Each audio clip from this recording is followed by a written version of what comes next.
nous allons travailler, c'est le diagramme de quartile. Donc, à partir de cet exemple-ci, donc, résultat d'un groupe d'élèves à un examen de mathématiques. Donc, je vous invite à écrire le titre et à prendre en note les données. OK. Diagramme de quartile signifie qu'on va prendre une distribution, puis on va la séparer en 4 parties égales. Puis grâce à ça, on va pouvoir construire un diagramme qui s'appelle quartile. Ce qu'on va chercher, on va chercher Q1 qui veut dire quartile 1, Q2, quartile 2, Q3, quartile 3. Le premier quartile qu'on cherche, c'est celui de la médiane. Donc, 1, vous écrivez médiane, puis on va l'appeler Q2.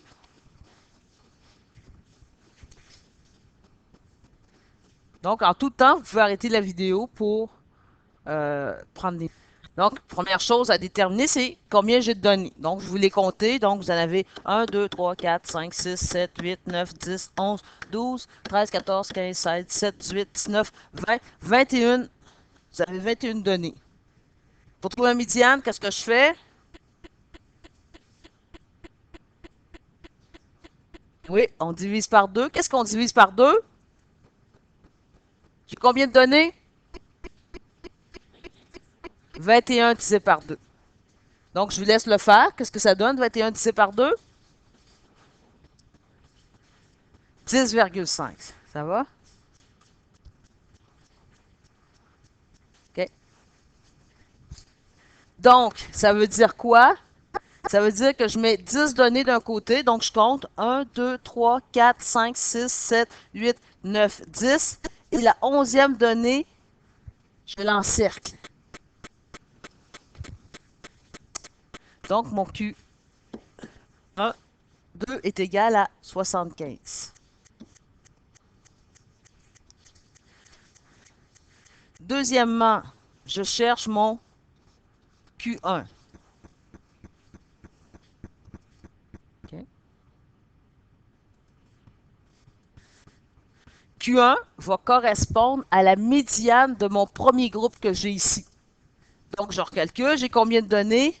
1, 2, 3, 4, 5, 6, 7, 8, 9, 10. C'est ma médiane, comment je vais faire pour la trouver? Je vais faire 10 divisé par 2. D'accord? Donc, ça veut dire 5, 1, 2, 3, 4, 5. Mais comme c'est un nombre pair, ça veut dire que j'ai 10 données. Ça ne va pas donner 10,5 comme tout à l'heure. Ça va donner 5. Je mets une barre. Puis pour trouver ma médiane, qu'est-ce que je vais faire? 59 plus 60 divisé par 2. Donc, 59 plus 60 divisé par 2. Et vous allez pouvoir trouver votre Q1. Donc, je vous laisse le calculer.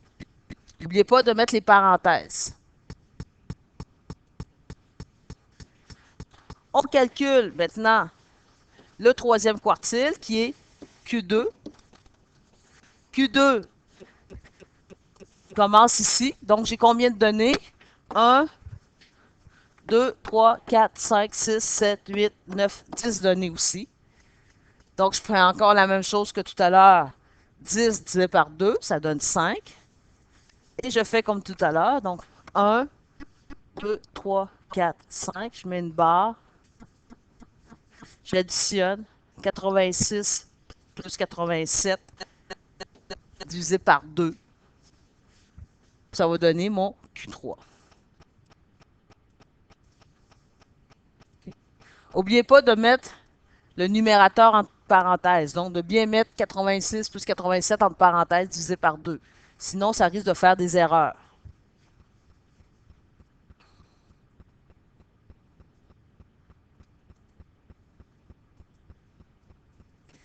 Okay. Puis quand on a terminé de trouver notre Q1, Q2 et Q3, qu'est-ce qu'il nous reste à trouver? C'est le maximum et le minimum.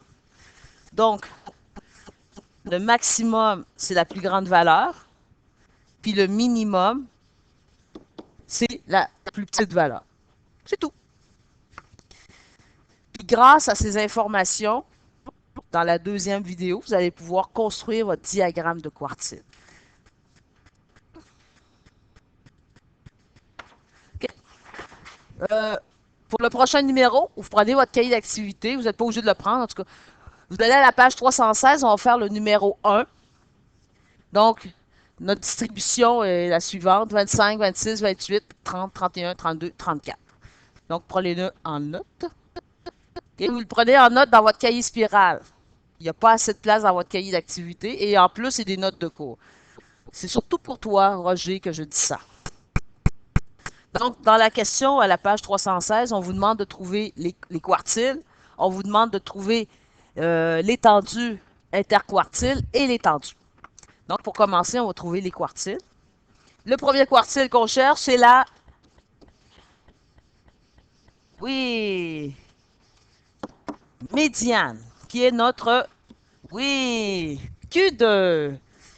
Très belle participation de la classe. Merci beaucoup. Donc, pour trouver la médiane, qu'est-ce que je fais? Je regarde combien j'ai de données. J'ai 7 données. Après, je fais quoi? Je divise par 2. Excellent. Qui donne? Excellent, 3,5.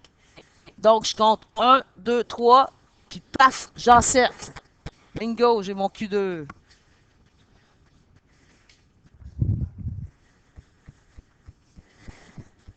Ce qui donne 30.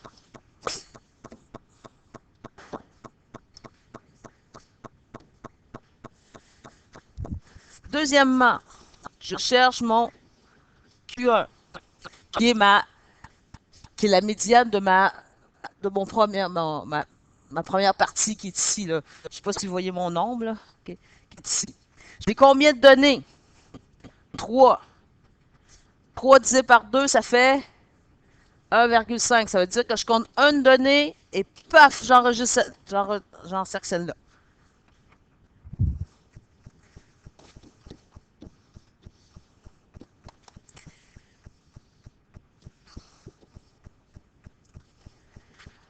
Trois, je cherche mon troisième quartile. Donc, même principe que tout à l'heure. J'ai 3 données de ce côté-ci. Je fais 3 divisé par 2, qui donne 1,5. Donc, 1, j'encercle. 32.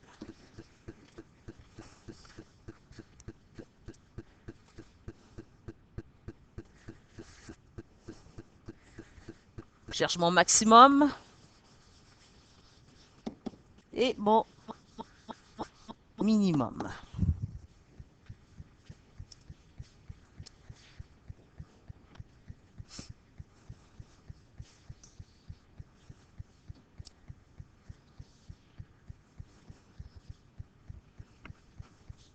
C'est beau?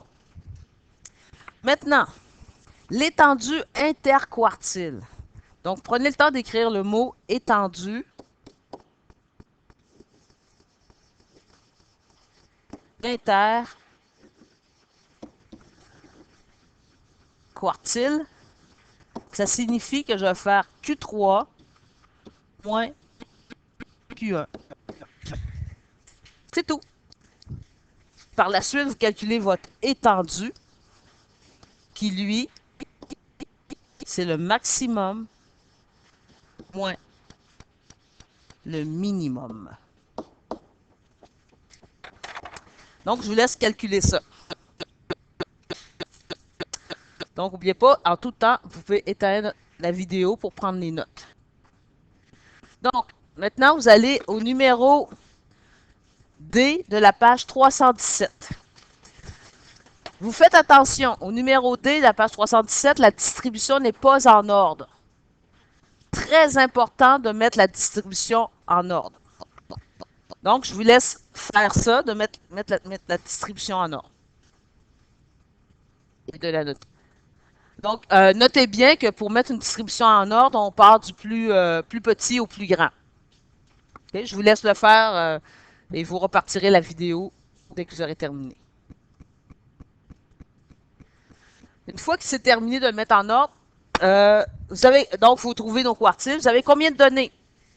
Donc, Hein? Combien de données vous avez?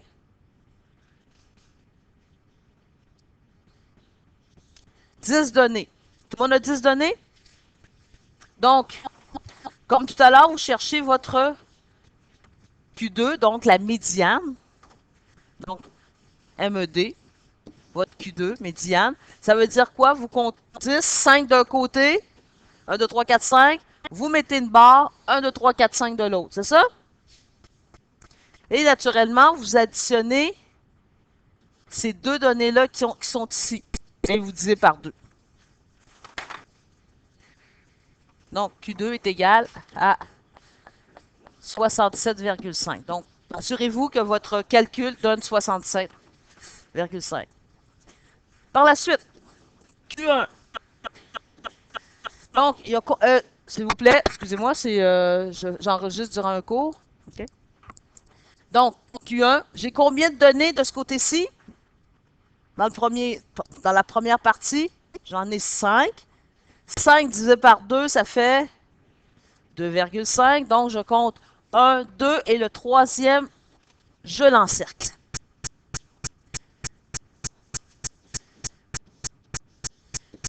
Pour Q3, exactement la même chose. J'ai 5 données. 1, 2 et le troisième, je l'encercle.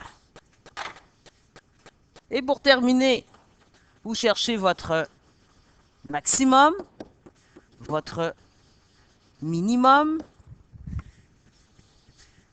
Vous écrivez votre étendue interquartile.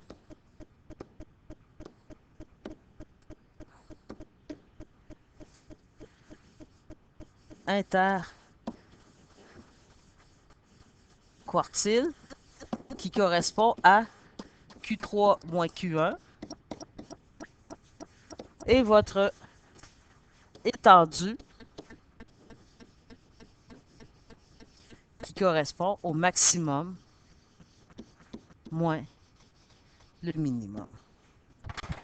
Et voilà, c'est la fin de votre vidéo 1. Donc, je vous invite à écouter la vidéo 2 qui porte sur la construction de votre diagramme de quartile. Ciao!